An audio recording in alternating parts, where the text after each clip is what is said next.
গরুর মাংস আলু দিয়ে কিভাবে রান্না করবেন আর কিভাবে রান্না করলে খেতে ভালো লাগে সবকিছু থাকছে আজকের এই ভিডিওতে।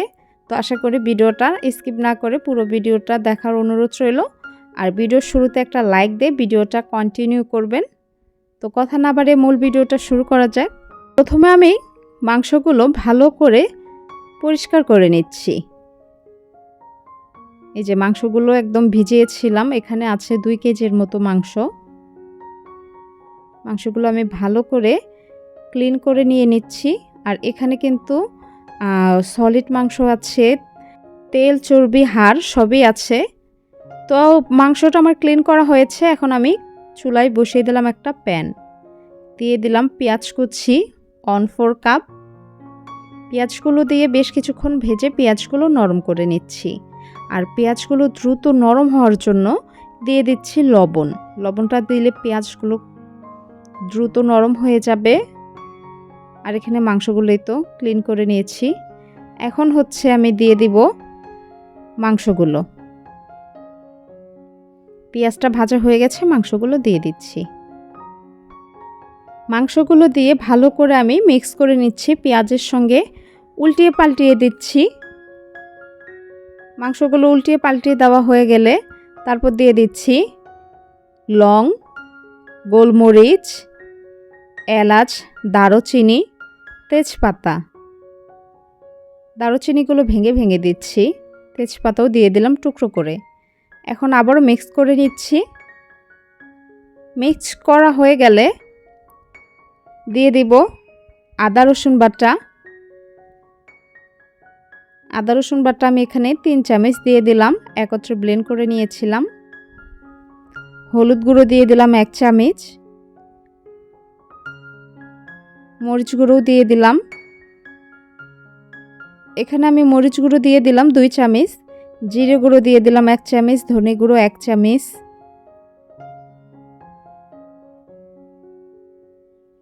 দিয়ে একত্রে মিক্স করে নিচ্ছি মাংসর সঙ্গে। মাংসের সঙ্গে মিক্স করা হয়ে গেছে, এখন ঢেকে দিচ্ছি কিছুক্ষণের জন্য। ফিরে আসলাম আবারও কিছুক্ষণ পর, আবার একটা নাড়া দিয়ে দিচ্ছি। আর মাংসর গা থেকে কিন্তু অনেকটাই পানি ছেড়ে দিয়েছে, আরও পানি ছেড়ে দিবে ঢেকে দিলে।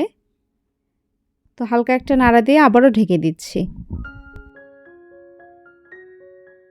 ফিরে আসলাম আবারও কিছুক্ষণ পর, মাংসটা আবারও নাড়া দিয়ে দিচ্ছি।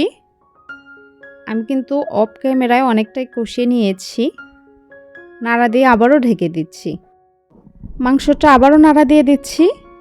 আমি কিন্তু খালি মাংসটাই বেশ কিছুক্ষণ কষিয়ে নিয়েছি। এখন দিয়ে দিচ্ছি আলু। আলুগুলো দিয়ে ভালো করে মাংসের সঙ্গে মিক্স করে নিচ্ছি, নিয়ে আরও কিছুক্ষণ কষিয়ে নেব। আলু ছাড়া কিন্তু মাংস একদম অচল। আলু দিলে কিন্তু মাংসটা খেতে ভালো লাগে। কার কাছে কেমন লাগে জানি না, আমার কাছে খেতে কিন্তু খুবই ভালো লাগে। তো আলুগুলো ভালো করে মিক্স করে দিয়ে কিছুক্ষণের জন্য ঢেকে দিচ্ছি। আর ফিরে আসছি আবারও কিছুক্ষণ পর। তো মাংসটা নাড়া দিয়ে দিচ্ছি। আর মাংস থেকে কিন্তু অনেক তেল বের হয়েছে। হ্যাঁ, এখানে ওই যে বললাম সলিড মাংস আছে, হাড় আছে, চর্বিও আছে, তো তেল বের হয়েছে অনেকটা। কিছুক্ষণের জন্য আবারও ঢেকে দিচ্ছি। ফিরে আসলাম আবারও কিছুক্ষণ পর, নাড়া দিয়ে দিচ্ছি। আর এই পর্যায়ে মাংসটা কষানো হয়ে গেছে। মাংস থেকে দেখতে পাচ্ছেন কতটা তেল ছেড়ে দিয়েছে। এখন আমি ঝোলের গরম পানিগুলো দিয়ে দিচ্ছি। আর মাংসতে চেষ্টা করবেন গরম পানিটাই দেওয়ার জন্য, তাহলে মাংসর স্বাদটা স্ট্রং থাকে। ঝোলের পানি দিয়ে দিলাম, আরও একটু ঝোলের পানি দেব, আলুগুলো কুক হবে। মাংসটা অফ ক্যামেরায় বেশ কিছুক্ষণ কুক করে নিয়েছি। আর এই পর্যায়ে মাংসটা হয়ে গেছে। এখন কিন্তু চুলার জালটা আমি অফ করে দিয়েছি। একটু ঝোল ঝোল রেখেছিলাম, কিন্তু দেখতে পাচ্ছেন ঝোলটা একদম শুষে নিয়েছে। দেখুন মাংস থেকে কত সুন্দর একটা কালার এসেছে। আর মাংসটা আমার কিন্তু পারফেক্টলি হয়ে গেছে, খুবই সুস্বাদু হয়েছে মাংসটা। তো ভিডিওটা যদি ভালো লেগে থাকে অবশ্যই চ্যানেলটি সাবস্ক্রাইব করে দিবেন। আর পেজ থেকে দেখে থাকলে পেজটি ফলো করে দিবেন। আর লাইক দিতে কিন্তু একদম ভুলবেন না। চাইলে ভিডিওটা শেয়ারও করে দিতে পারেন। তো আজকে এই পর্যন্তই। সবাই সুস্থ থাকবেন, ভালো থাকবেন।